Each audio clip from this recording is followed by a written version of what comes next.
Hello everyone. आज हम एक ऐसे टॉपिक पर बात करने जा रहे हैं जो सबके किचन में डेली होता है, दैट इज़ बॉइलिंग मिल्क। बचपन से ही हमने देखा है कि हमारी मम्मी दादी दूध को हमेशा ही उबालते हैं, राइट। उनका मानना होता है कि इससे दूध सेफ हो जाता है। बट क्या साइंस भी यही कहती है? और क्या इस प्रोसेस में हम कुछ न्यूट्रिएंट्स भी लूज़ कर देते हैं? दूध हमारी हेल्थ के लिए बहुत ही इम्पॉर्टेंट है।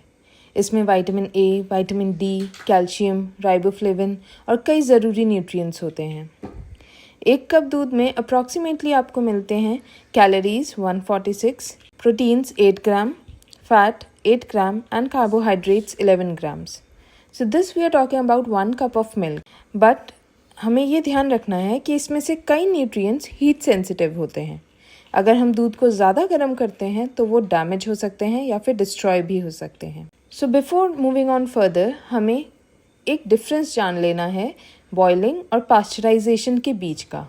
आप सभी ने सुना होगा कि हम दूध को बॉईल कर रहे हैं, या फिर जो पैकेट वाला मिल्क है, जो पॉलीपैक मिल्क अवेलेबल है स्टोर्स में, दैट इज़ पास्चराइज्ड मिल्क।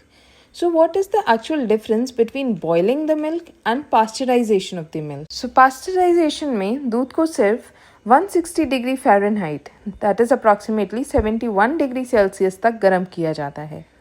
इसका मेन रीज़न होता है कि मिल्क में प्रेजेंट जो बैक्टीरिया हैं उनको मारने के लिए ये टेम्परेचर इनफ है ताकि जो दूध है हमारा वो ड्रिंकिंग पर्पज़ के लिए सेफ़ हो जाए। Whereas बॉइलिंग लगभग 212 डिग्री फ़ारेनहाइट पर की जाती है, यानी बॉइलिंग में दूध को कई ज़्यादा गर्म किया जाता है। बॉइलिंग के टाइम पर दूध के कई वाइटामिन्स जो हीट सेंसिटिव होते हैं, कई न्यूट्रिएंट्स हम लूज़ कर सकते हैं। वेराज पास्चराइजेशन जो कि स्टोर्स में किया जाता है, जैसे अगर आप मदर डेयरी का दूध ले रहे हैं तो मदर डेयरी की फर्म में दूध को पास्चराइज किया जाता है, जिसका मतलब है कि उसके बैक्टीरियाज को मारा जाता है, बट उसी के साथ जो न्यूट्रिएंट्स हैं वो रिटेन रहते हैं, वो दूध में ही रहते हैं। उसको पास्चराइजेशन से कोई भी फ़र्क नहीं पड़ता। So if we compare both of these things, pasteurisation is much better option than boiling. जो मिल्क पैकेट में आप मार्केट से ख़रीदते हो वो ऑलरेडी पास्चराइज्ड होता है। इसका मतलब है उसमें पैथोजेंस यानी कि जो हार्मफुल बैक्टीरियाज हैं वो पहले से ही ख़त्म किए जा चुके होते हैं। सो अगर आप पैकेज दूध यूज़ कर रहे हो तो वो बिल्कुल सेफ़ है और उसे उबालने की ज़रूरत नहीं है। बट वहीं आप अगर रॉ मिल्क ले रहे हैं, किसी डेयरी से मिल्क ले रहे हैं जो गाय के फर्म से डायरेक्ट आ रहा है, सो उस केस में you need to boil the milk, क्योंकि वो दूध पास्चराइज नहीं होता है। उस दूध को ड्रिंकिंग पर्पज़ के लिए सेफ़ बनाने के लिए you need to first boil and then cool down, और उसके बाद आप उसे अच्छे से यूज़ कर सकते हैं। नाउ लेट अस सी कि दूध को बॉईल करने का नुकसान क्या हो सकता है। And a very important loss is the nutrition loss. Boiling milk का एक सबसे बड़ा डिसएडवांटेज है कि इससे न्यूट्रिशनल वैल्यू काफ़ी कम हो जाती है। स्टडीज़ में ये देखा गया है कि बॉइलिंग से दूध में वे प्रोटीन लेवल्स बहुत कम हो जाते हैं। वाइटामिन्स और मिनरल्स जैसे vitamin B12, vitamin B3, B6 और फॉलिक एसिड, ये सारे हीट सेंसिटिव वाइटामिन्स हैं। इनकी क्वांटिटी 36% तक कम हो सकती है। पास्चराइजेशन से भी थोड़ा लॉस होता है, बट बॉइलिंग के कंपैरिजन में बहुत कम। और कमर्शियल मिल्क में तो फोर्टिफिकेशन भी करते हैं, जिससे ये लॉस न्यूट्रिएंट्स हम रिप्लेस भी कर सकते हैं।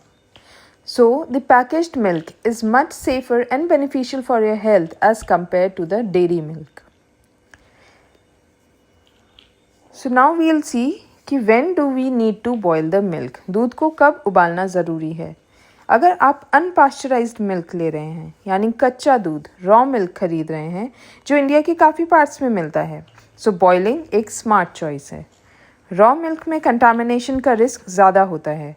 काउज़ की हेल्थ, फार्म की क्लेanलीनेस और ट्रांसपोर्ट्स, इन सब फैक्टर्स से लिस्टीरिया जैसे डेंजरस बैक्टीरियाज आ सकते हैं।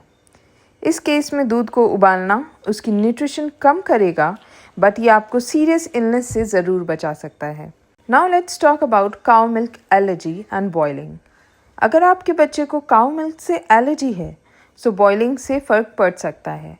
काउ मिल्क एलर्जी प्रोटीन्स पर नेगेटिव रिएक्शन की वजह से होती है। दूध उबालने से उसकी जो प्रोटीन कॉम्पोजिशन है वो बदल जाती है। इससे कुछ लोगों की एलर्जी ट्रिगर होने के चांसेस कम हो सकते हैं।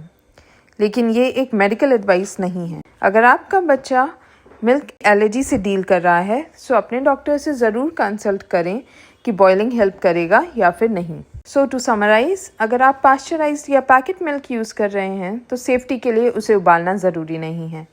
आप उसे डिज़ायर्ड टेम्परेचर तक हीट करके कंज्यूम कर सकते हैं। लेकिन आप अगर कच्चा दूध या रॉ मिल्क यूज़ कर रहे हैं सो बॉइलिंग आपकी हेल्थ की सेफ्टी के लिए बहुत इम्पॉर्टेंट है। आप अपने घर में दूध उबालते हैं या नहीं और क्यों? Please share in the comments.